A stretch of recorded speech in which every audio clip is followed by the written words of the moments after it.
చిన్నపాటి 10 సెకండ్లు మాట్లాడకపోతే మీరు ఎంత గోల చేస్తారో నాకు అర్థమవుతుంది. ముందుగా ఇక్కడికి చేసిన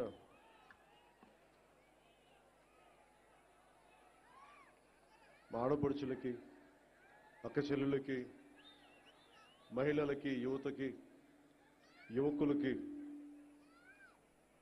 జనసేన నాయకులకి, తెలుగుదేశం నాయకులకి, భారతీయ జనతా పార్టీ నాయకులకి,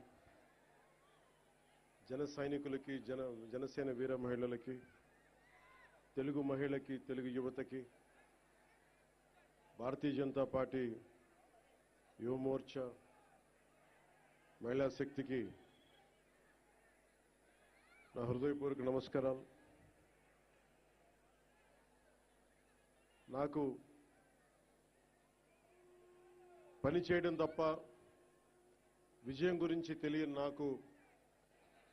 నాకు విజయం ఇచ్చిన, ఘన విజయం ఇచ్చిన నా పిఠాపురం అన్నదమ్ములకి, పెద్దలకి, ఆడపడుచులకి, అక్క చెల్లులకి, యువతకి, మహిళలకి పేరు పేరున నా ధన్యవాదాలు తెలుపుకుంటా ఉన్నాను. మీరు ఒక్కరు నిలబడితే మీ బలం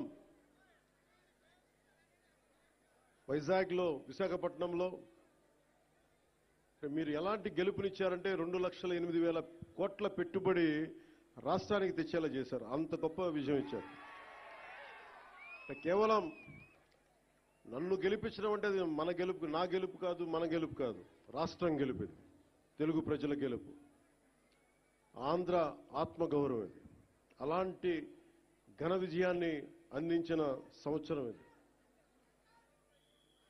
సంక్రాంతి చాలా అద్భుతంగా జరుపుకుందాం, ఊరంతా పందిరేద్దాం అనుకున్నాం, కానీ స్కూల్ వరకే పరిమితం చేశాం. నిన్న తిరుమలలో జరిగిన సంఘటన కొంచెం బాధ కలిగించింది. అందువల్ల అందరూ డాంపెన్ స్పిరిట్స్ తోటి ఇలాంటి కష్ట సమయంలో అందరం కొంచెం మెత్తగా దీన్ని స్థాయి తక్కువగా చేద్దామని నాకు సలహా ఇచ్చారు. కానీ వచ్చే సంవత్సరం చాలా ఘనంగా జరుపుకుందాం. కుదిరితే ఈ దసరా బాగా చేద్దాం. అంటే నేనేమనుకున్నానంటే 200 మంది 10 కళాకారులతోటి ఏర్పాట్లు చేశాం. పిఠాపురం పేరు దేశానికే తెలిసేలా, అంటే సంకల్పం ఎలాంటిదంటే, నలిగిపోతున్న నాకు దాహంతో గొంతు ఎండుకుపోయి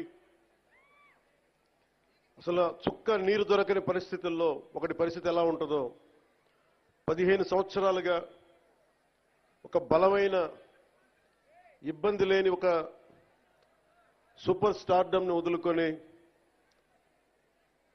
నాకు ఇష్టమైన నా ప్రజలు, నా అన్నదమ్ముల కోసం 1.5 దశాబ్దం తర్వాత ఫలితం ఆశించకుండా చేశాను పోరాటం. కానీ దెబ్బలు తగిలినాయి, ఇబ్బంది పడ్డా. ఆ ఇబ్బందికి మీ గెలుపు నా గాయాలకి మందు వేశారు మీరు. మొన్న నాకు ఒక ఆంధ్రప్రదేశ్ పంచాయతీరాజ్ ప్రిన్సిపల్ సెక్రటరీ శ్రీ శశిభూషణ్ గారు నేను కూర్చొని మాట్లాడుకుంటా ఉన్నాం. ఎందుకు పల్లె పండుగ కానీ, ఎందుకు ఈ గోకులాలు కానీ, ఈ రోడ్లు కానీ, పంచాయతీ రోడ్లు కానీ, పంచాయతీ నిధులు ఎందుకు మొత్తం 100% ప్రజలకు చెందేలా ఎందుకు పనిచేయాలని మాట్లాడుతూ, భవిష్యత్తులో జల్ జీవన్ మిషన్ ఎలా ఉండాలి, ఇలాంటి విధానాల మీద అన్ని మాట్లాడుతూ శశిభూషణ్ గారిని ఒకటే కోరాను. మేము 10 సంవత్సరాల పైన దశాబ్దంగా మాకు రాష్ట్రం లేకుండా పోయింది, రాజధాని లేకుండా పోయింది. అందుకని మేము కమిటెడ్గా ఉన్నాం. మేము ఇలాంటి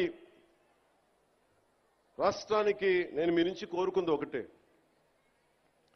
మీరు మనస్ఫూర్తిగా మీరు సహకరించమని ప్రతి అధికారిని కోరుకున్నా అని ఆ సందర్భంలో ఒక విషయం తెలియజేశాను. అది కూడా ఎందుకైందంటే అంత 2 రోజుల ముందే కడపలో, ఉమ్మడి కడప ప్రస్తుతం అన్నమయ్య జిల్లాలో ఒక ఎంపీడీఓ మీద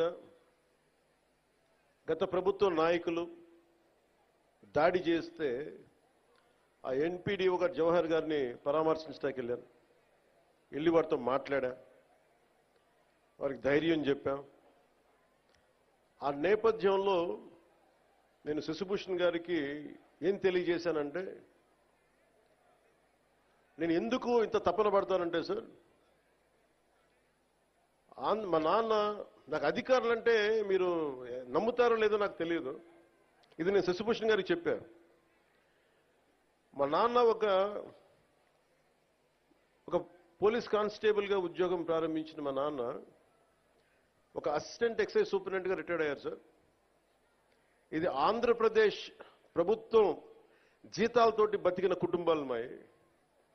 నేను రుణం తీర్చుకోవాలి నా ఆంధ్రాకి, నా దేశంకి రుణం తీర్చుకోవాలి. ఎందుకంటే ఇంత కోట్ల మంది ప్రజలు ట్యాక్సులు కట్టి మా నాన్న ఉద్యోగం చేసే డబ్బులు వస్తే ఆ డబ్బులతో పెరిగిన, ఆ జీతంతో పెరిగినోడిని, నేను రుణగ్రస్తుని ఈ నేలకి. అందువల్ల ఎంపీడీఓ గారి మీద దాడి జరిగితే నేను ఒకటే అనుకున్నాను సార్, మా నాన్న ఒక ప్రభుత్వ ఉద్యోగి, మా నాన్న మీద దాడి జరిగితే ఒక కొడుకు ఎలా స్పందిస్తాడు, అలా స్పందించే సార్ ఎంపీడీఓ గారి మీద దాడి చేస్తే. దానికి ఓట్ల కోసం కాదు, దాంట్లో భవిష్యత్తు ఎలా ఉంటుందని నేను ఎప్పుడు పెట్టుకోలే. లెక్కలు లేవు నాకు, లెక్కలు పెట్టుకొని ఏమీ చేయను. ఈరోజు మీరు చూశారు, 70 సంవత్సరాల పైచిలుకు మన స్వాతంత్రం వచ్చిన తర్వాత డోలీలతోటి కొండ ప్రాంతాల నుంచి ఇంకా గిరిజన ప్రజలు కొంతమంది, కొన్ని గ్రామాలు ప్రత్యేకించి చెప్పాలంటే 400 కుగ్రామాలు, 419 కుగ్రామాలు డోలీలు కట్టుకొని ఇంకా ప్రజలు అవస్థ పడుతున్న పరిస్థితుల్లో నిధులు లేవు.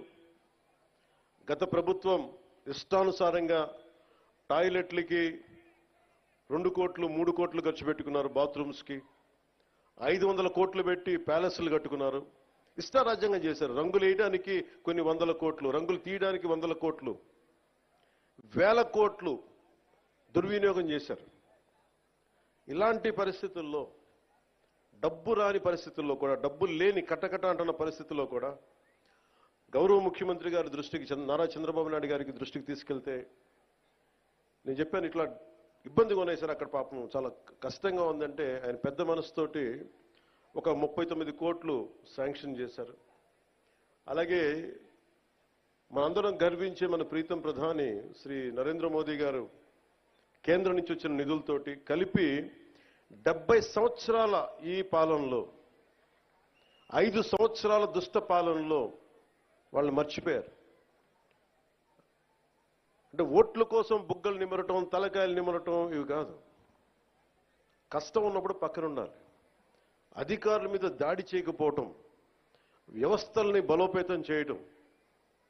అందుకని ఈ రోజున రోడ్డు పడింది అంటే, మీరు పిఠాపురంలో గెలిపిస్తే ఆ గెలిచిన వ్యక్తి రోడ్లు లేని వాళ్ళకి రోడ్లు చేయడానికి ఎంతమంది సహకారంతో, ఇది నా ఒక్కడిది అని చెప్పట్లా, అంటే ఒకటి పూనుకోవాలి. Politics is a thankless job, ఎవరు గుర్తుపెట్టుకోరు. మరుపు మానవ సహజం. ఇన్ని కోట్ల డబ్బు ఉంటుంది సినిమాల్లో, ఇవన్నీ వదులుకొని ఎందుకురా సుఖానం ఉన్న ప్రాణం దుఃఖాన్ని పెట్టుకుంటాం మా అమ్మ అంటా ఉంటుంది. నాకు ఎప్పుడు దుఃఖం అనిపించలేదు, నాకు చాలా సంతోషం అనిపించింది. చెప్పులు లేకుండా మట్టిలో నడిస్తే, రోడ్లు బహిర్భూమి అంతా నిండిపోయి మలమూత్రాదాలతో నిండిపోయి అలాంటి రోడ్ల మీద నడిస్తే నాకు సగటు మనిషి కష్టం, సగటు మనిషి బాధ, వాళ్ళ అవసరాలు నాకు తెలుసు. దాంట్లో నేను సుఖం చూశాను. అలాంటి వ్యక్తికి మీరు అండగా ఉన్నందుకు నా జన్మాంతం మీకు రుణపడి ఉంటాను. వేదికని అలంకరించిన శ్రీ తంగిళ్ళ ఉదయ్ శ్రీనివాస్ గారు, గౌరవ పార్లమెంట్ సభ్యులు,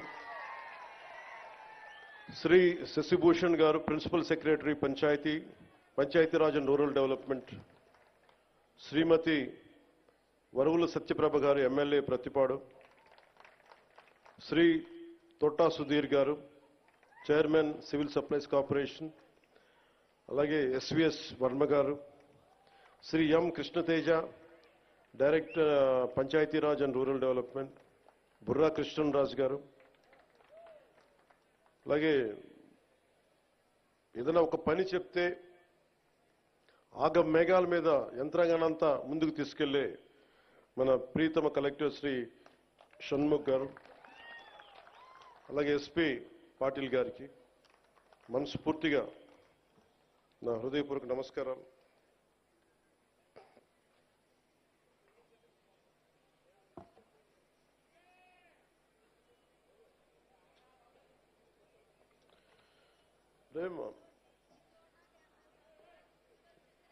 ఏమ్మా, ఏంటి ఇబ్బంది పెడుతున్నారు మిమ్మల్ని? నేను మిమ్మల్ని చూశాను, మీరు నన్ను చూశారు. మీ పాదాలకి నమస్కారం, దీవెనలు ఇవ్వండి. అంటే 6 నెలల్లో మీరు ఏం చేశారో అని అడుగుతా ఉన్నారు. తృప్తి లేదంటే వీళ్ళకి, గత ప్రభుత్వం నడిపిన పెద్ద మనుషులందరికీ. చాలా చిన్న ఉదాహరణ చెప్తాను, మనకి వాళ్ళకి తేడా ఏంటండి. 5 సంవత్సరాల్లో వాళ్ళు 268 గోకులాలు నిర్మించారు. 5 సంవత్సరాలు. మన వచ్చిన 6 నెలల్లో 12,500 గోకులాలు నిర్మించాము. నాకు ఇష్టమైన కవి గుర్రం జాషువా గారు గోమాత గురించి ఆయన చెప్పిన మాట, అంటే మన సాంప్రదాయాల్లో కానీ ఆచారాల్లో కానీ మన కార్తీక మాసంలో కానీ శివుడికి అభిషేకాన్ని గోపు మన ఆవు పాలతోనే చేస్తాం. అంటే తల్లి పాలతో సరి సమానమైన పాలు ఇస్తుంది కాబట్టి మనం గోమాత అంటాం. ఇది గుర్రం జాషువా గారు చెప్పింది.